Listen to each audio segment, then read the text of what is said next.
Good afternoon, everybody. My name is miahtheking, and if you want to do the hokey pokey, then you're just going to have to come to terms with the fact that you need to stick your right foot in, okay? Now then, today we're taking a look at a game just released on Steam earlier today called The Palebeyond, a survival simulation game heavy on the resource management. Developed by Belular Studios, and published by Fellow Traveler. Sorry, I messed that up. I don't know how to pronounce that. This game was not released in early access and is selling for $20 American. And if I sound a bit off, it's because I am. I don't know if I'm sick or if it's a serious case of allergies, but I'm not doing too well, so apologies. In this game, you play as Robin Shaw, a first mate picked by a captain to go on a dangerous exploration trek into the frozen pole, I don't know which one, to explore and locate another ship lost many years ago. That's pretty much it for the story.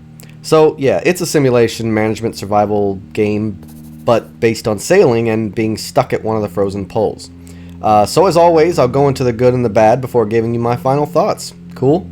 Alright, so the first positive thing is the graphics, the art design. To some, it may seem a bit simple. I mean, it's not 3D, and it's not super intense like some games out there, but that doesn't mean it doesn't have a beautiful art style, because it does. It's gorgeous. I was immediately drawn in by its art, and the further you play the game, the more interesting it gets. I mean, the attention to detail here is crazy. The fine use of contrast is awesome, too. It was just a pleasure to look at the entire time. And to make it better, it all just fits. Nothing seems or feels out of place or like it was done half-assed. It looks great in all regards. Even the character portraits look nice and diverse enough that it just works. And to elaborate a little bit more, what I mean is, even though it might not have the graphics like we saw in The Forest, or, what was it, that other one, the Redemption Reapers I did earlier this week, like, these were games that have really good graphics, but here's the thing, just because it doesn't have that style of graphics doesn't mean it can't also be good. I mean, you could look at a pixelated game, and it only has pixelated graphics, but it can still look nice, because what you have to do is take it and review it based on other pixelated stuff, not on all graphics ever existed. That's how I'm judging it. Next up is the sound. While there isn't much for sound, and there's not any voice acting, the sound effects, when they do happen to show up, they sound perfectly accurate. And the music, which is highly necessary here to set the tone for what's going on, it's pretty darn good. It's creative, it's thematic, and it's perfect for each setting and changes depending on what's going on. Even when it changes, it always sounds perfect to that particular mood or that event or whatever's happening. So, here's the thing, for this kind of game, music is incredibly important because you need it to set the tone for what's happening, considering there's not a lot else going on, and you gotta have good music. And so for here, the music is good. It works really well. It works great, and it just helps cement the whole feeling of what's going on. Next up is the gameplay. I have a lot to say about this gameplay, so first off, let me start by saying that it's point-and-click style of gameplay. If you don't know what that means, basically you only need your mouse to play because all you do is click on stuff. Now, let me tell you all of the stuff it has to offer. So, you have a lot of things to keep track of, but it's not too much to handle. You have a crew number. This is important because you need to assign crew to different tasks appropriately to make sure everything is covered, like shoveling coal or hunting.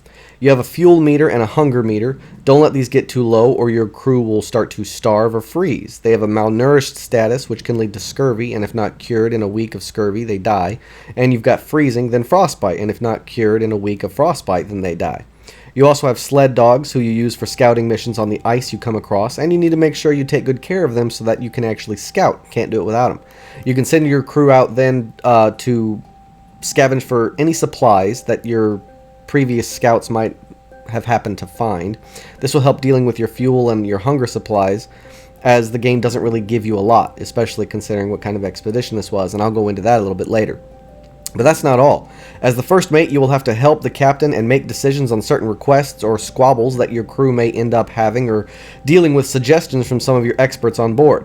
These decisions will have lasting effects on your crew, your ship, your overall expedition, so make sure you're paying attention and taking all variables into consideration before making a choice.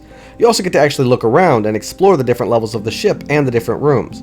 By doing this, you'll discover more crewmates and get to know them and add them to your overall crew management screen. Not entirely sure how that works, but okay, fine. By being able to do this, it really helps you feel like you're on a ship and increases the immersion aspect exponentially. So even though you're stuck on a ship in a point-and-click simulation game, it still feels a bit freeform as you get to explore at will. There's also a medical room to heal any crewmates who might get damaged or hurt by something that happens, a loyalty system so that the crew doesn't mutiny, and much more that if I kept going on and on about, what's in this game, we'd never move on to the next point. So, for now, just know that I've only barely touched on all the gameplay that is offered here, and it's a lot of fun the whole time. Oh, and I should probably mention that there's dialogue options in each conversation. The next positive is the price and the tutorial. For a game like this, the $20 price tag is perfect. It's the exact proper price for a game like this, and I love to see games who release their game and actually sell it for what it's worth. This game does that. It'll be worth every penny, and that's a good thing, and I wanted to make mention of it. And the tutorial. It's not very informative, but it doesn't really need to be. Throughout the story as you're playing, it teaches you bits and pieces as needed and helps you learn how to play and what to do, all while not really being in your face or annoying or stopping you from enjoying the first few moments of the game. So I wanted to point that out as well, because I know some people don't like tutorials. Well, here, don't worry about it. It's there, but it doesn't get in your way. It teaches you, but it's not stopping you from playing while it's teaching you. Does that make sense? The next positive thing is the tree save system they have set up here. Now, while I haven't gotten to experience it myself, I'm pretty sure I know what it is. It allows you to load up your game and going back to a decision previously made and getting to make a different decision, thus letting you see everything without having to start the whole game over again. Now, that's a brilliant idea if that's how it's playing out. Like I said, not 100%, but I like the idea of this. I'm going to take a closer look at this later, but it's the only thing that makes sense to me when I think about it. And the last positive point here is the story, writing, and overall dialogue. It's fantastic. I mean, the story is unique, it's mysterious, and it's gripping. I mean, I was pulled in and I did not want to leave. Hell, I want to go back and play right now just so I can keep experiencing it. But along with that is the fantastic dialogue and well-written text. It's good too because without it, this game would be a punishment to play through. That dialogue and story really help carry you further with its gameplay and overall theme and ambiance. And I don't want to make it sound like the game is awful without it. It's just, without it, it would only be half a game. Okay, so that's all I got to say for the positives. Next, we'll have to go into the negatives, but before that, would you mind please supporting my channel? Just hit the like button or the subscribe button or share my video. I mean, those help me out so much more than you think. And hey, a nice comment would just be nice to read as well. Thank you. Now then, on to the negatives. While earlier I was going on and on about the gameplay, it does have its downsides. For instance, the imbalance here is a bit unsettling. I mean, a ship on its way to an impossible mission is given such limited supplies. I mean, I burned through half of my supplies in the first week, and yet I'm supposed to go for months at a time exploring? Like, that just doesn't make any sense. It just feels like the weekly division of, dividing up your rations and your fuel just seems way too high for something like this. I mean, I know they were going for a hardcore survival simulation game, but there are other ways to do it than just having the game suck up all your resources in 1 week. That just seems like a bad design decision here for me, and it makes absolutely no sense. If you're going to send me on a dangerous expedition into the frozen poles where no one's ever come back alive from, and yet I run out of my supplies in 2 weeks, that makes absolutely no sense. So maybe that could be adjusted a little bit.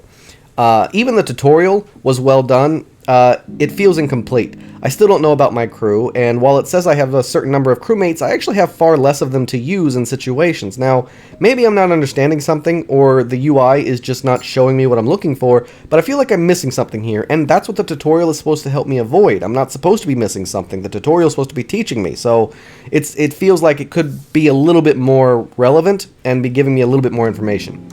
But here's the thing. Even with those two negatives, I'm super nitpicking here. I mean, I really had to nitpick because I couldn't find anything negative really to speak about. I mean, the game plays really well. It's stable, it's intelligent, it's well designed, it has an interesting story, interesting characters, and an interesting idea. It's difficult, but not overbearingly so. It's fun, and it's immersive and engaging. Now, sure, it's a bit slow-paced as it is a point-and-click style simulation game, so if that's not what you're looking for, then you should walk away. But if you don't mind it, or if you're a fan of it, then all I can do is highly recommend you check this game out. Honestly, I think anyone should check this game out. Even if you're not a fan of it, I think you should. I mean, it's a fun, engaging, interesting little game that'll probably take up a lot of my time over the next couple of days. So, yeah, that's all I got. It's a great little game, and go check it out. I highly recommend it. Man, what a week. 3 games, all of them pretty good. That almost never happens. So that's all I got for this video, everybody. Thanks so much for watching. Don't forget to like and subscribe, and if you have any questions, please let me know in the comments down below. I can't wait to see you all again on my next adventure, so until then, I bid you all farewell.